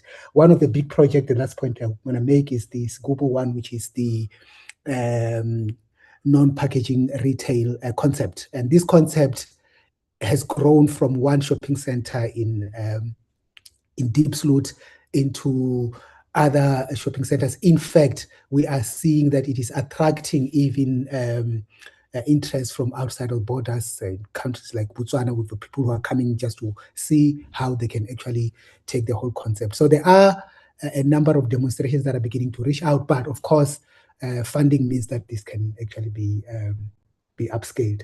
I'm going to hand over to Dr. Caven and Professor to really take us through the rest of the questions.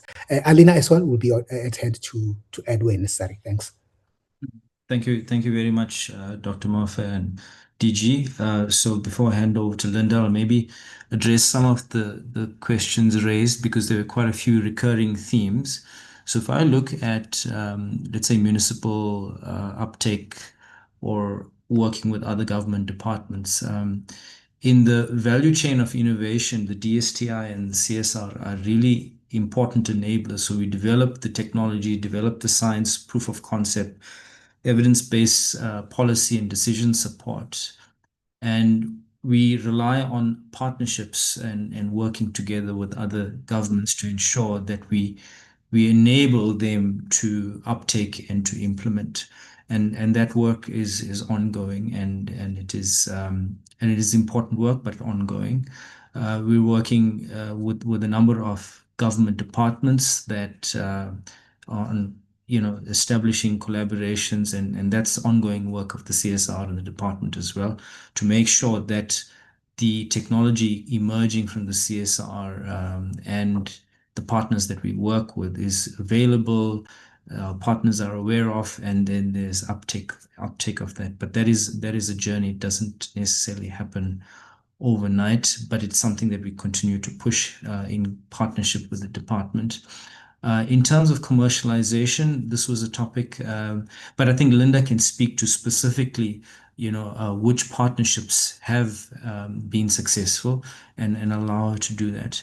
In terms of commercialization, I think Linda can speak to specifics, but once again, if I can speak at a principle level, commercialization of technology, even if proven, at let's say proof of concept level, needs to be proven from a scale up and economics point of view as well. And this is where huge investment is required to translate proof of concept demonstration into large scale, and scale up is expensive. South Africa is generally risk averse when it comes to risky investments, or investments that are not 100% secure in terms of securing, let's say, positive cash flows. So commercialization and securing commercialization funding is tricky, but it is something that we continue to try to work on. And I think Linda can maybe speak to some of the, so green shoots that we are seeing on private sector and others being interested in the technologies that are coming through. In terms of impact measurement, I think Linda did speak about it. Impact measurement of the work that is here is not simple to do, especially when it takes time for skills and talent to diffuse into the ecosystem, and for those benefits and the research uptake and the findings of this research to be taken up by implementation parties or partners. So impact measurement is a difficult topic to measure, and it's something that we continue to work on. I think in terms of Linda, I think there were a few themes that came out through the session. If Linda can speak to possible commercialization green shoots and what has been observed so far in the projects that have been implemented. She can speak to the retention of the researchers, or any thoughts on that. Also, what are the practical sort of examples in terms of uptake? I think there's a lot of work that has been done on waste pickers, and she can speak more to that, and private sector maybe, but also any other of the other topics that I have not necessarily addressed. Linda, can you speak to that, please? Thank you. Thank you very much. Thank you, Chair, for the questions. Thank you to the honourable members as well for the very insightful questions that they've provided post the presentations. Yes, there are some themes that have emerged from the questions, and I'll try to address those collectively. And then I've made notes of the questions raised, so I'll go through some of those as well. I think firstly, with regards to the informal waste sector, yeah, we have supported a considerable amount of research on firstly understanding their role and then understanding exactly what it is that they need from the from us as a community, but also from the waste sector going forward. This was the seminal work that was done by Professor Sampson and colleagues in the establishment of a committee, kind of an advisory group that co-created a lot of the thinking, that co-created the guidelines that informed what went into the EPR policy. I think, unfortunately, while the recognition of the service fee that is paid to waste pickers, we are the first country in the world, as far as I know, to do that, to build a waste picker fee into extended producer responsibility legislation.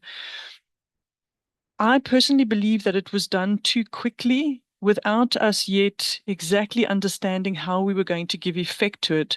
How do you pay someone who by their very nature is invisible in the economy? And I think this is what we're grappling with right now. There's a lot of work happening in this space, both between the producer responsibility organizations, DFFE, and some of our researchers on the ground. We have a whole SARCHI chair, our Waste and Society SARCHI chair at UWC is working very closely with our producer responsibility organizations as well to provide the support there to understand the different role players all the way from waste pickers on landfill to at curbside, to the bucky collectors, and to the various tiers of buyback centres that we have in between that are working in the township economy and largely in the informal sector. Just engaging with some of our waste picker sector associations, they themselves say that they don't necessarily want to see informal waste picking being there forever. It's a symptom of an underlying problem, which is, high unemployment rates, unfortunately. And so people are pushed into waste picking and into formality. And so the waste picker associations themselves have acknowledged that that's by no means a way that they would want to continue to earn a living going forward. Certainly not the waste pickers that we have working on landfill sites, that we do need to transition out. And that speaks to how we improve the management of operation of our landfill sites. I also just want to, speaking to the issue around municipal waste management and how this work has impacted that, this work is done within a bigger system, a system that is constitutionally mandated to local government to drive, and we know that local government is struggling. We know that waste collection has largely plateaued over the last 20 years.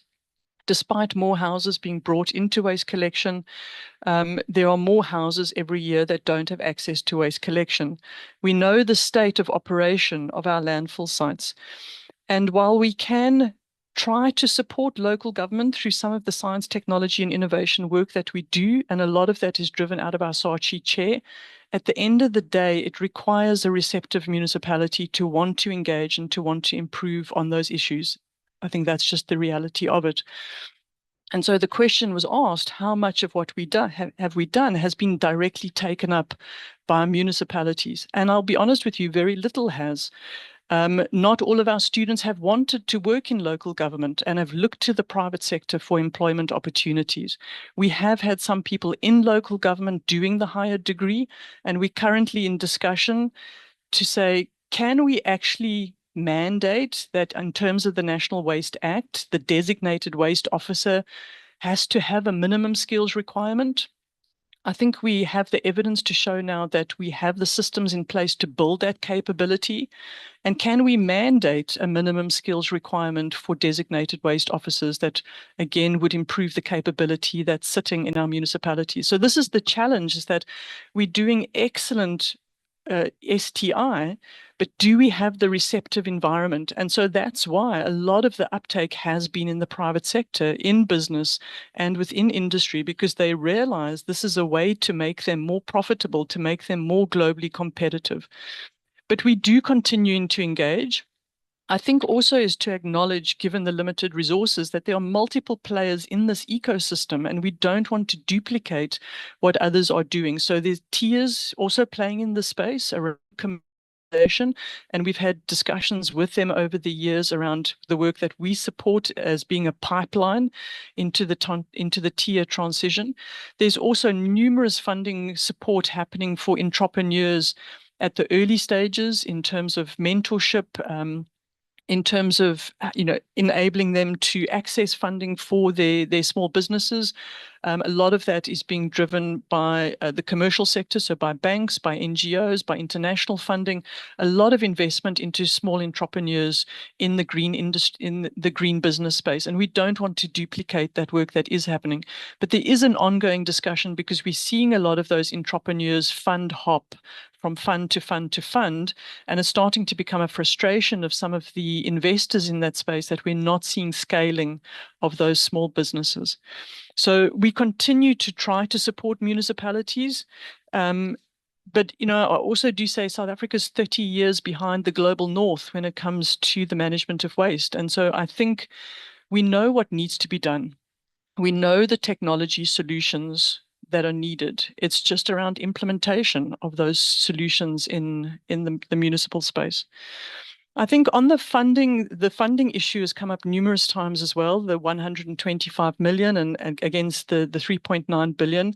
The 3.9 billion was always going to be a theoretical ask. It was costed in the original development model, it was costed, every journal paper that was going to be published had a cost attached to it. We knew realistically that the 3.9 billion was never going to be a realistic figure. And I still think we've achieved remarkable impact given the 125 million that has been provided, and I think even more so given the catalytic nature of that and the additional leveraged funding. I think that's the reason why we didn't put a hard number in terms of budget to the circular economy strategy, is that we wanted the strategy to be a living document. Everybody globally is grappling with this issue of the circular economy right now. So we need the circular economy strategy to be a living document that we can continue to update, to navigate as I think we're all globally navigating through this space. Obviously, yes, we would love to see additional funding come into the space because we do believe certainly, just having those 3 initiatives on the ground now, there's substantial work that they can do. And I think it does speak to the question that was raised around, will the initiatives engage with small businesses, with small scale farmers? Absolutely. On the small scale farmer side, there is so much opportunity. We don't want our small scale farmers to look at the big commercial farmers and go, that's necessarily the way we want to do it, because we know that many of those large-scale farms are not sustainable environmentally. So how do we train the next generation of small-scale farmers to adopt regenerative practices? But again, recognizing that we don't want to duplicate the work that the Department of Agriculture is doing. And so I think this speaks to my comment around, this was also raised numerous times on the Intergovernmental Committee. We are in the early stages of preparing for a national government conference on the circular economy to get all the line departments into one room to understand that the circular economy is a cross-cutting issue, that many of them are already touching on, but that there's more that we can do collectively than individually. And so we have reached out to DFFE to co-chair that conference with us, which they are supportive of. And as I said, it's still early stages, but we want to bring the departments, all of the departments, into a room where we can actually have a meaningful discussion around roles and responsibilities and the work that is being done, where the gaps are, and what still needs to be done going forward. And certainly our 3 initiatives will be instrumental in giving effect to that going forward. But also we hope that that will actually then seed. There was a question raised in terms of which committees are already in place. There's a seed of the Intergovernmental Committee which supported the development of the strategy, but we would hope that that would become something a lot bigger and more meaningful going forward to ensure this collaborative cross-departmental activity. I just want to see if there are any other, the student withdrawal was another question raised by numerous students. Sorry, it was raised by numerous of the committee members. When it comes to the students under the grant projects, because we have contracted with the universities then contract with the students themselves. We don't necessarily see how that support is structured. But we also don't, for personal reasons, because many of the students that have left, they have no obligation to disclose personal reasons as to why they might withdraw. But what we have heard is it's possibly been less about financial reasons. It has been in terms of family responsibility, and I think this is where it negatively impacts our young female students, where they are called back home again to take up family responsibilities. As I mentioned, a number of the students withdrew during the pandemic because they just didn't feel that they were getting the best education with things shifting virtually. And then the other big reason that we have heard is, again, I'm hearing this from many of our academics, is that many students go into postgraduate studies to make them more employable or to bide time until they do find a job. And so we have had students that have literally just absconded. At the start of a year, they just don't return. And when the researchers reach out to them, they found a full-time job, and that's it. The full-time job is more important than their studies. And I can't deny the student that opportunity. Again, given levels of unemployment, this is the reality that we're facing. So there've been a multitude of reasons as to why they have withdrawn. But from what I have heard from our grant holders, the financial reasons have not been the main one in terms of they could not afford to study to be there. There's certainly a lot more detail in the track and trace study that was produced by the HSRC and in the evaluation report that was done for the DSTI. Chair, I'm just looking to see if there are any other major questions that...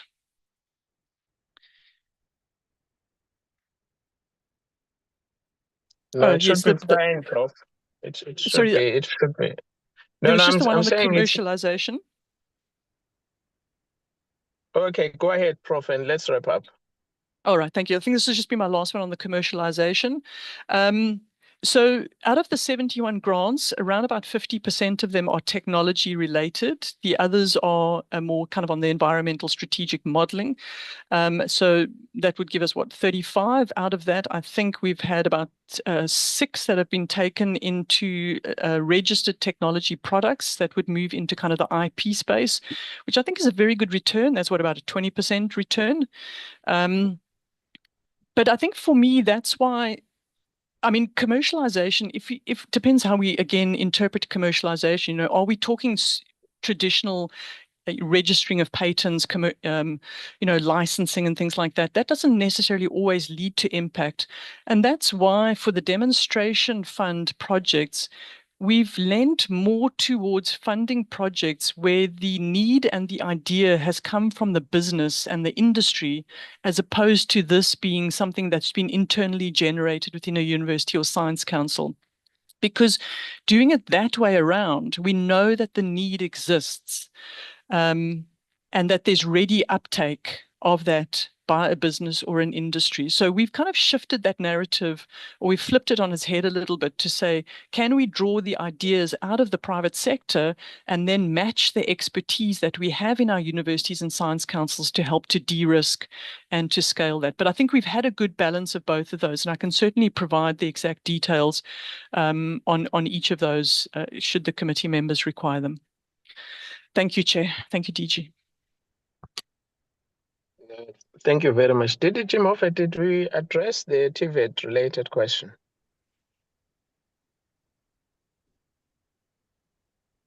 I did not address the TBET one. Yeah, I'm happy asking to. Dr. Mofe.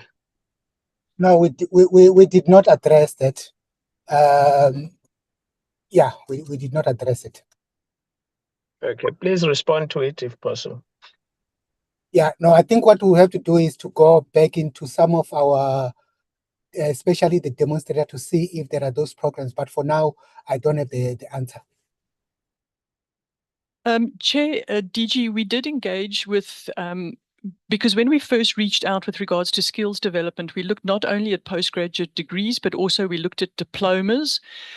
We found that there was already a lot happening in the occupational certificate and diploma side that had already been put in place at the lower NQF levels. And again, to make sure that we were not duplicating what others had done, we opted to focus more on the diplomas and the postgraduate. The university that did indicate that it would be prepared to develop the diploma eventually withdrew. And so for that reason, we went with the honours and masters, and then Northwest developed their own masters later to that. It's still, it absolutely is an ongoing discussion that we're having as we've shifted now broader into the circular economy. And particularly at the lower NQF levels. But as you can see, we would be talking about skills development here all the way from, from farming to advanced manufacturing and everything in between. So I do think that there's possibly a need for another skills audit of what do we have in the country right now that can support across the different NQF levels and where might the gaps be. We have had some of the universities indicate that, and again, this speaks to demand. We don't want to produce more graduates than what the sector can accommodate. And so it's around, do we have the right enabling environment that is allowing the sector to thrive? And again, given the poor state of operation of our landfill sites, that is not correcting the economics around waste that is making our secondary resources sector thrive. And there's a separate discussion that we could have on that point. So it's around understanding the market to absorb these jobs. And some of our universities have indicated that they're cautious around putting new degrees in place because they are not yet comfortable that they would have the numbers that would then be able to find employment, and setting these students up for failure post the degree. But certainly this is something we continue to engage with across the NQF levels. Thank you, Chair.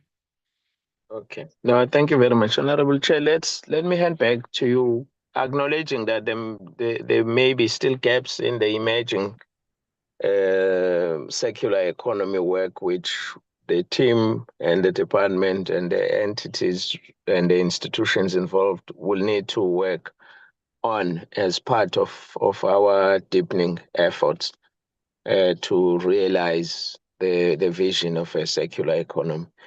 The broad issues around funding, commercialization, and so forth, those are issues, as the Honorable Chair and Honorable Members are aware, we have raised them previously. We continue to work, and we appreciate the support from the committee to help us think through how we can address some of these systemic issues that become clearly manifested in initiatives such as this one, where then you see the effect of limited funding resulting in some students opting to withdraw in pursuit of jobs and other reasons. So thank you very much, Chair. Let me hand over to you.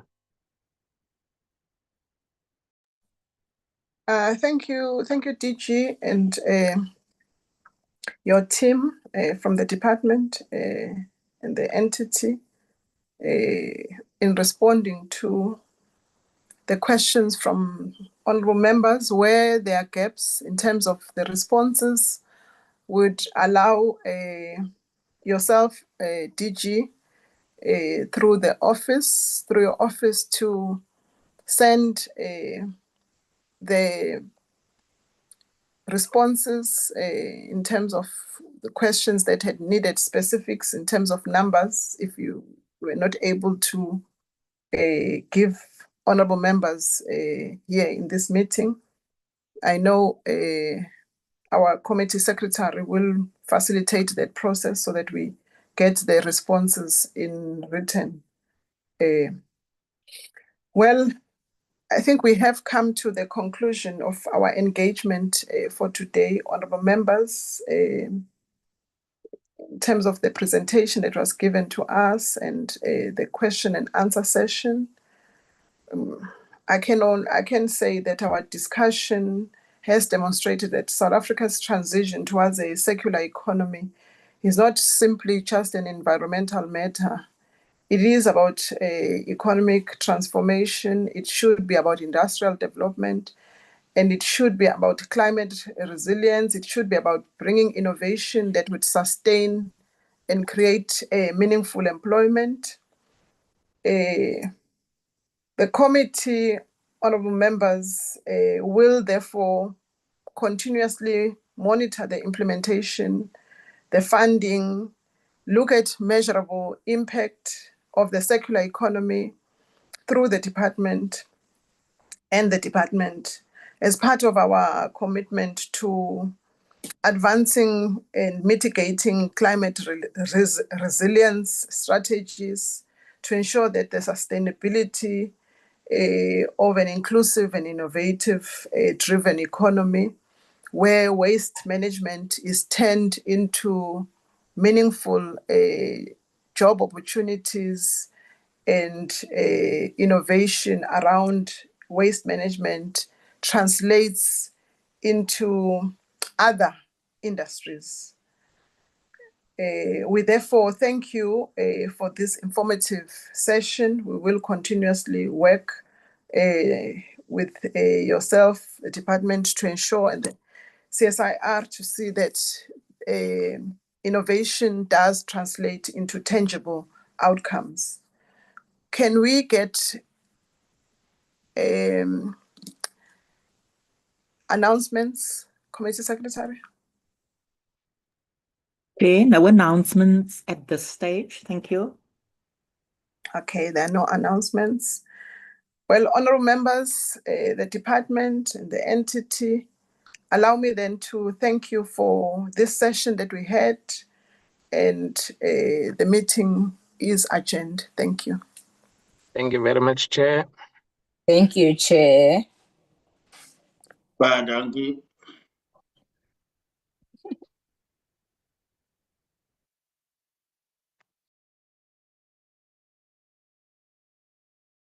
Record